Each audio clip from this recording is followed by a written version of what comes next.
පොඩි කාලේ ඉඳන්ම පැන්සල භාවිතා කරලා තිබ්බත් පැන්සල හැදුනේ කොහොමද? පැන්සලේ ඉතිහාසය මොකක්ද කියලා බොහෝ දෙනෙක් දන්නේ නැති කාරණාවක්. මෙන්න සියලු කරුණු ගැන අද මම ඔයාලා දැනුවත් කරනවා. රැඳෙන්න කියලා ඉල්ලනවා මේ දැනුම පිළි වීඩියෝවේ අවසානය දක්වා. එහෙනම් වැඩි කතා නැතුව අපි යමු වීඩියෝ එකට. දන්නවද පැන්සලේ මූලාරම්භය මිනිසුන්ගේ හා උතුවන්ගේ හිසකෙස් වලින් සාදන ලද්දක් බවට මතයක් තියෙනවා. පසුව රෝමවරුන් කළුයිටි මත සීරීම මගින්ද මෙම පැන්සලේ ආරම්භය සනිටුහන් කරන බවටද ඉතිහාසයේ ලියවිලා තියෙනවා. කෙසේ නමුත් සිංහල බසින් කුඩා වලිගේ යන තේරුම ඇති පැන්සිලස් කියන ලතින් වචනය නූතන පෙන්සිල් හෙවත් පැන්සල යන පදයට පෙරලිලා තියෙනවා. ඉතින් මේ පැන්සලේ උපත කෙසේ සනිටුහන් වුවද? මේ ලියන කලාවේ නියම ආරම්භය සිද්ධ වෙන්නේ 1500 තරම් ඈත අතීතයකයි. එනම් 1500 කාලවකවානුවේ කෙම්බ්‍රියාවේ සිට්වයිට් ගම්මානයේ හමුවුණු විශාල මිනිරන් නිධියක් සොයා ගැනීමෙන් අනතුරුවයි. මේ විශාල මිනිරන් නිධිය ඉතා පිරිසිදු වන අතරම ඝන දුම් නිසා පහසුවෙන් කූරු බවට පත් කරගන්න එකල මිනිසුන්ට හැකි වෙලා තිබෙනවා.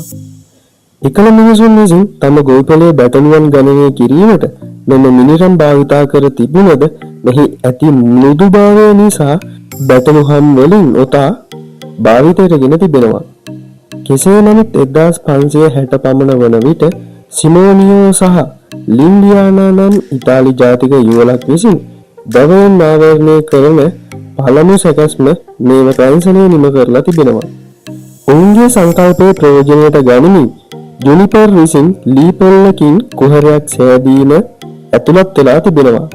පසුව උසස් තාක්ෂණය ප්‍රයෝජනයට ගනිමින් ලී අර්ධ දෙකක් මැද්දට මිනිරන් දමා අලවලා තියෙනවා.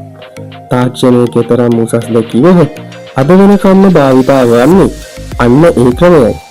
කාලයේ විකාශනය සමගම පැන්සල විවිධ වූ වෙනස්කම් වලට භාජනය වුවද 1858 මාර්තු 30 වන දින පැන්සලක කෙළවරට මකණයක් සවි කිරීමට හයිමන් ලිප්මන් හට පළමුව පේටන්ට් බලපත්‍රය හිමි වෙලා තිබෙනවා. අද වන විට අප කුඩා කල භාවිතා කළ පැන්සලට වඩා නවීන පැන්සල් වෙළඳපළට පැමිණ ඇති ප්‍රමාණය තුලින් තාක්ෂණයේ දියුණුව කෙතරම්ද කියා වටහා ගන්නට අපට පුළුවන්. අද වන විට තුඩ මාරු කළ හැකි, පැන්සල නැමිය හැකි වැනි විවිධ වූ පැන්සල් හා විවිධ වර්ණයන්ගේ පැන්සල්ද දැක ගැනීමට හැකිය.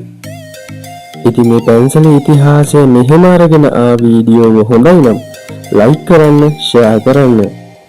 පැන්සල ගැන ඔබේ කුඩා මතකය කමෙන්ට් කරන්න යන්න. ඒ වගේම අපේ වීඩියෝ වලට අලුත් නම් සබ්ස්ක්‍රයිබ් කරන්න අමතක කරන්න එපා.